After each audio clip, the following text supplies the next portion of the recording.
Hey guys, today's video is going to be on this old Sears chainsaw, and from dating the model and serial number I came up, this is probably from the 60s or early 70s.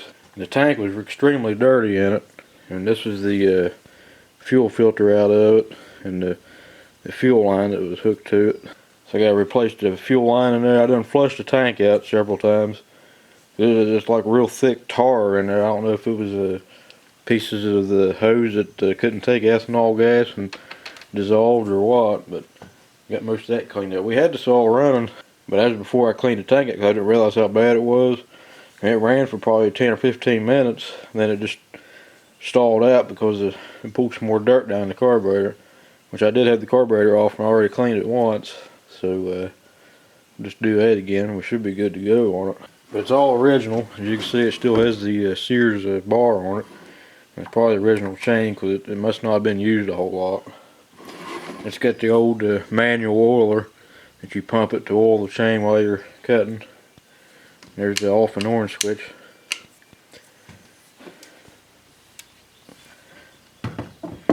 Take a look at the other side here. What's interesting to me is this muffler. This thing is super loud. But right here's the primer for the oiler. You get your throttle down here. We got that fuel line plugged off because we had the cleaner soaking in the tank. This is your choke here. See, your choke bumps the idle speed up too. That's what was interesting to me when it was this air filter. It looks like a spool of thread the way it's made, but everything appears to be original on it. And you can see the bar's been hot before. Later somebody forgot to pump the oiler. And here's a new fuel line and filter. You see this filter is a lot smaller than the old one, but the hose size is the same, and that's really all that matters compared to the old one there.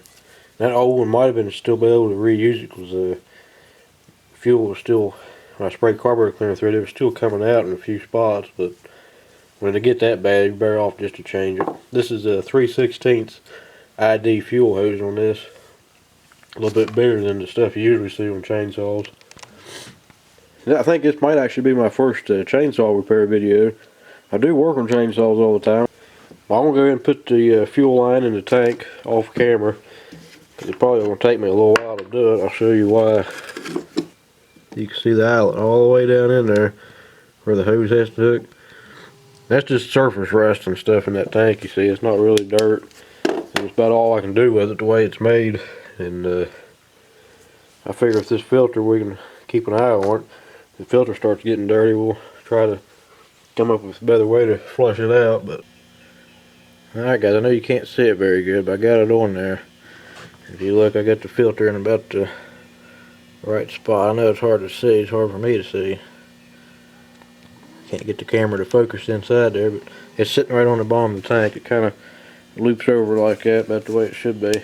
So that should be good. And like I said, we got the fuel line plugged off on the bottom. If I think it's necessary, we'll change this little bit of hose out here, but it should be alright. And I feel like it's got kind of soft, but yep, we're going to have to change that. So let me get the rest of that off and get ready to pull that carburetor off. Okay, so I'm going to take the air filter off first. I already had that screw loosened with that little screwdriver.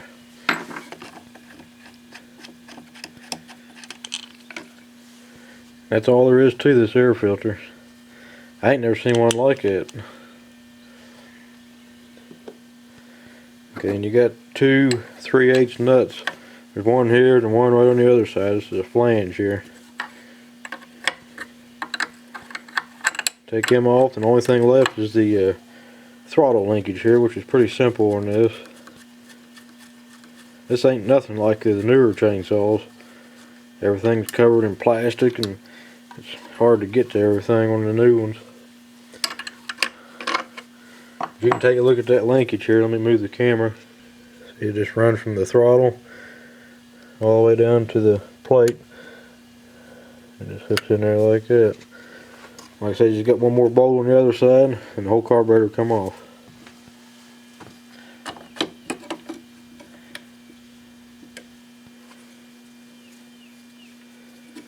Get the linkage loose. There we go. And there's the carburetor. And this is actually a Tecumseh carburetor. You can get a kit for these off eBay for, which is mainly just the diaphragm and the adjustments and stuff. And you look on the bottom of the carburetor, it says Lawson Power Products around the outside here. I remember reading on eBay that's what you that carburetor kit works on the ones that have that stamped in it. And right here is the model number of the chainsaw. Okay, so the first thing you gotta do is take this bottom plate off, which is where the metering diaphragm is. And this type of diaphragm basically acts like how a float acts in a regular like a lawnmower carburetor. That's basically how this does. It works to keep the fuel flow correct. Take these 4 screws out. This is actually a fairly simple carburetor, but one of the screws stripped a little bit. You don't want to lose that plate. It just guards the adjustment screws on it. All it does.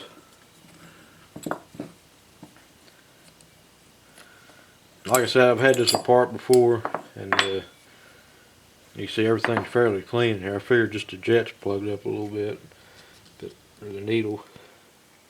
You want to gently peel the diaphragm out of the way. And gently throw it in the floor. This diaphragm really needs replaced. Like I said, it was running, and some dirt got pulled back in there from the gas tank. And this right here is actually the like a needle valve here in the middle. When you press that, fuel will flow from the eyelet into here.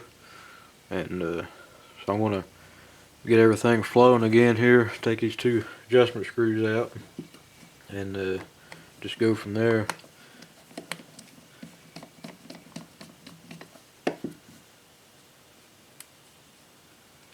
And hopefully it won't take too much. It may not even be plugged up. It might just been the dirt got in that line or something going to it. Because it didn't have a filter in it. If I'd known that, I wouldn't even try to run it. I wouldn't even put fresh gas in it. I'm going to blow through these passages with the carburetor cleaner and hope for the best. If not, we'll order the kit for it and go from there. You should have seen this the first time. You wouldn't even know the carburetor was painted red. It was all black from so much dirt built up on there. And, well, you can see just a little bit right there how it was. But the whole carburetor was like that, basically inside and out. So let me get this cleaned up and we'll put it back together.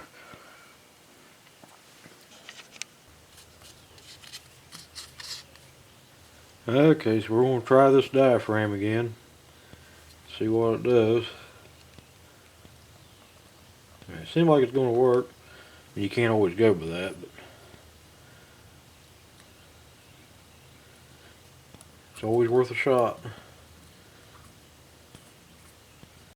Before you put that plate on there, you want to get your adjustment screws put in. And the bigger adjustment screw has a T on the end. See right there? That goes through to the end. You got to make sure that's all cleared out, because it probably acts like a jet.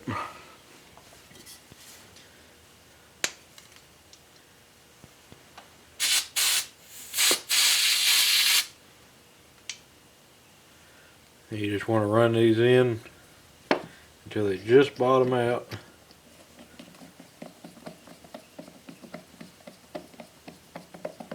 Seems like that one had to be all the way in for it to run.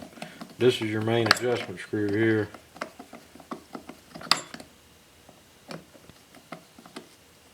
Just round out about 2 turns. It should get it running, and we'll adjust it from there. Now we go ahead and put the plate back on the bottom here. Get these 2 screws. You just want these screws pretty snug. They don't have to be real tight. They will strip out, because that carburetor is probably just aluminum anyway. So you just want to get these fairly snug. About like that. Both of them.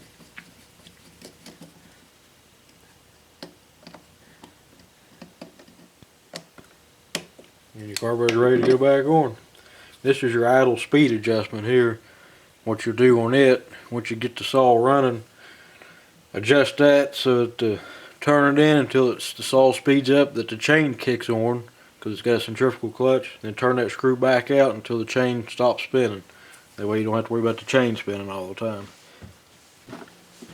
And once you get your linkage hooked up, just hold the carburetor here and work the trigger just to make sure it's working freely and the spring's still returning it back. These saws don't have any safety features on it.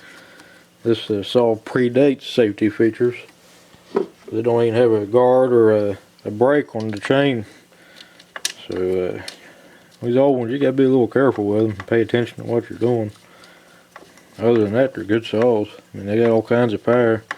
One thing I'll note though, this thing's super loud, and you'd almost have to wear some type of earplugs or something on it while you're running it. It's got a lot of vibration too, because everything's solid on this. It don't have them rubber or spring like motor mounts on it. Everything's bolted solid on it. Get that on there. And the air filter, you might want to blow your filter out first. This one's actually fairly clean. I don't think this saw was used a whole lot. Just wasn't taken care of.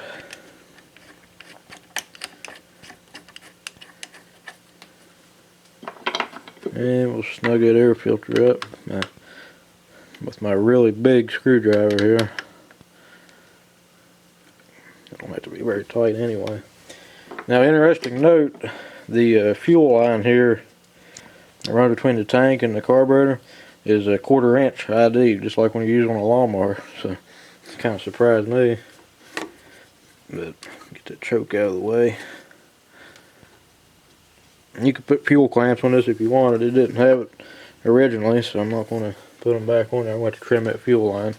That'll just hook back up in there. I guess if you wanted to, if you had a smaller type of filter, you could put a external fuel filter on this if you didn't want to fool with the internal type. Because you could do that if you wanted, but I think it'll interfere with the choke. You'd have to be a real small one for it to work.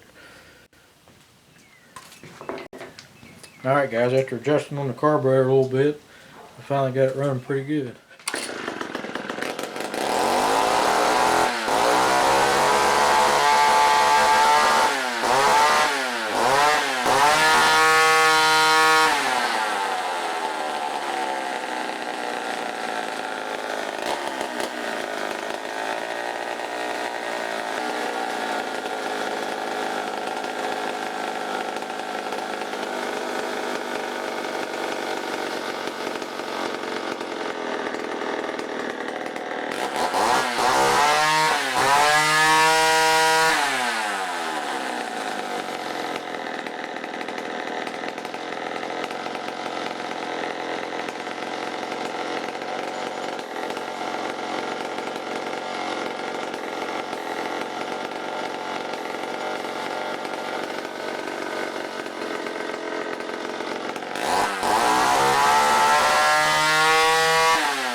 Well guys, you got any questions or comments, leave me a comment below and I'll get back to you as soon as I can. So thanks for watching guys.